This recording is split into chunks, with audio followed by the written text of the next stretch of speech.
네, 안녕하세요. 경자입니다. 자, 3월이 되었고 첫 번째 주가 지나갔습니다. 봄이 왔지만 아직까지 날씨가 쌀쌀한데요. 겨울보다는 이런 시기가 감기 걸리기가 더 쉽더라고요. 그래서 감기 조심하시고 건강하게 3월 한 달 보내시길 바랍니다. 자, 그러면 이번 주 지구 반대편에서는 어떤 일들이 있었는지 간단하게 정리를 해보면서 시작을 하겠습니다. 먼저 이번 주 파월 할아버지가 이틀 연속으로 말씀을 하셨는데요. 수요일 저녁에 말씀하신 것을 요약을 해보면 인플레이션이 떨어지고 있는데 아직 생각하는 수준까지는 아니다. 그래서 금리를 내리기는 할 거지만 빨리 내리지 않겠다. 이러시면서 그동안의 입장을 반복하는 말씀을 하셨습니다. 하지만 다음 날에는 조금 부드럽게 말씀을 해주셨는데요. 어제 내용과 비슷하긴 하지만 금리 인하 시작에 필요한 확신이 들 때까지 머지않았다. 머지않았다가 중요한데요. 즉 조만간에 내릴 수 있을 것 같으니까 그만 좀 보채라. 약간 이런 뉘앙스로 말씀을 하셨습니다. 그래서 할아버지 최고 이러면서 약간 조정을 받고 있던 미국 시장은 다시 상승으로 방향을 틀었습니다.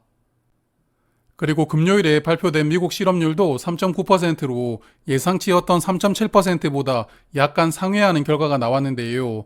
실업률이 올라가는 것은 금리를 내려야 되는 하나의 요인으로 작용할 수가 있으니까요. 이번 주 금리 관련해서는 긍정적인 시그널이 나왔던 한 주였다고 생각합니다.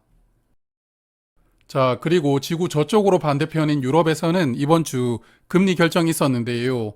예상대로 금리는 동결이었습니다. 작년 9월 달에 4.5%로 인상한 다음에 지금 4번 연속 금리가 동결되고 있습니다. 그리고 유럽은행 총재님이 무슨 이야기를 하는지도 살펴보았는데요. 파월 할아버지랑 뉘앙스는 비슷했습니다. 인플레이션은 목표를 향해서 잘 나아가고 있지만 아직 확신할 수는 없으니까 조금 더 지켜봐야 되겠다. 이런 말씀을 하셨거든요. 그래서 저는 이런 이야기가 미국이 금리를 내리기 시작하면 우리도 바로 내릴 준비가 되어 있다. 이렇게 들렸는데요. 여하튼 현재 6월부터 금리 인하를 시장에서 전망하고 있으니까요. 이제 3개월 정도 시간이 남았는데 3개월 안에 큰 변수가 없기를 바라봅니다. 여하튼 그래서 미국과 유럽의 대장님들이 부드럽게 말씀을 하시다 보니까 이번 주 국채 금리가 많이 내려갔습니다. 미국 10년물 금리는 4% 근처까지 내려왔는데요. 1월 초에 3.8%까지 내려갔다가 물가가 떨어지지 않는다고 다시 4.3%까지 올라왔었거든요. 하지만 이제 다시 조금씩 금리 인하 기대감이 국채 금리에 영향을 주고 있는 것 같습니다. 그런데 어젯밤 미국에서는 엔비디아가 5% 하락했습니다. 그동안에 끝도 없이 올라가다가 너무 많이 올랐다 싶어서 조금 물량이 나온 것은 아니었나 생각이 되었는데요. 엔비디아가 5% 하락하니까 나스닥 전체 지수가 1% 하락하는 상황이 나왔습니다. 그래서 지금 미국도 엔비디아의 영향력은 엄청난 상황인 것 같습니다. 그리고 이번 주 코스피는 저번 주 대비 0.5% 상승하면서 2680포인트로 마감을 했습니다. 조금만 더 올라가면 2700이 눈앞에 있는데 지금 한 달째 2600대에서 머물고 있는데요. 금요일 미국장 영향으로 월요일 한국장은 조금 어렵게 시작을 하겠지만 그래도 다음 주에는 2700 고지를 멋지게 돌파를 해주기를 바라봅니다. 자, 그러면 큰 그림은 여기까지 보고요. 이제 저의 작은 그림을 살펴보겠습니다.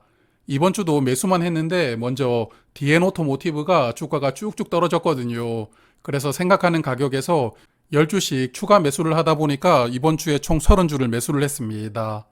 그리고 미국 테크 탑10 100주를 추가 매수했고요.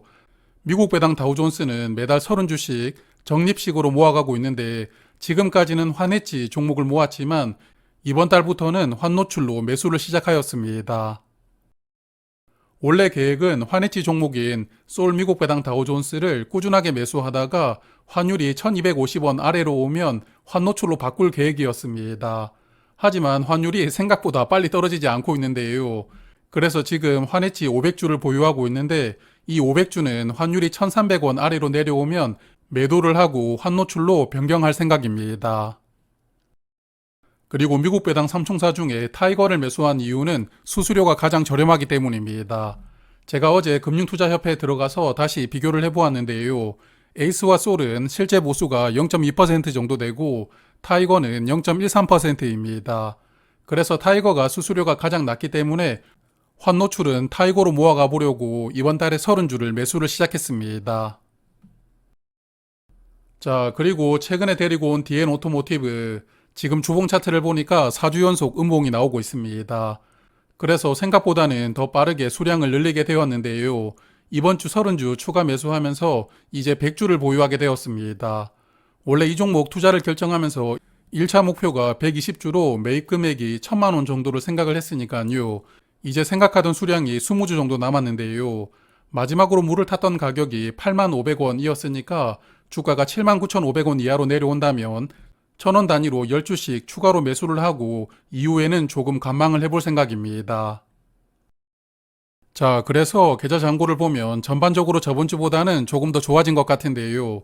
SK텔레콤은 저번 주와 큰 변동은 없었던 것 같고 앞서 국채금리가 내렸다고 말씀을 드렸지만 리츠들 주가가 이번 주 괜찮았는데요. JR 리츠는 이제 평단가 근처까지 올라왔고 이지스 밸류 리츠는 배당락을 빠르게 회복하고 있습니다. 그리고 맥쿼리 인프라 조금 더 사야 되는데 주가가 계속 올라오면서 이제 12,800원까지 올라왔더라고요. 그래서 리츠들이 이제 주가가 회복되는 흐름이 시작되는 것은 아닌가 기대를 조금 해보게 되는 한 주였습니다. 그리고 DN 오토모티브는 이번 주에 물을 열심히 타면서 마이너스 3% 정도로 수익률을 방어하고 있고요. 최근에 데리고 온 NH투자증권 생각보다 주가가 많이 올라가고 있는데 이 종목은 잠시 후에 말씀을 조금 더 드리겠습니다. 그리고 나머지 월배당 종목들도 뭐 그럭저럭 수익을 주고 있는 상황입니다. 두 종목만 조금 더 말씀을 드리고 넘어갈 생각인데요. 먼저 미국 테크 탑10입니다.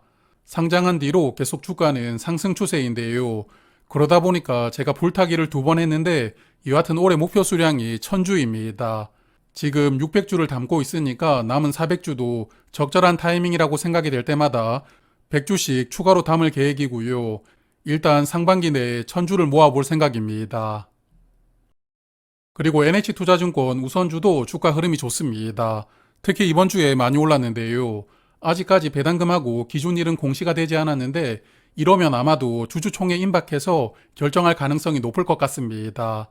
그래서 배당금은 얼마가 될지는 모르겠지만 배당 기준일은 4월 초로 정해질 가능성이 높지 않을까 생각이 되는데요.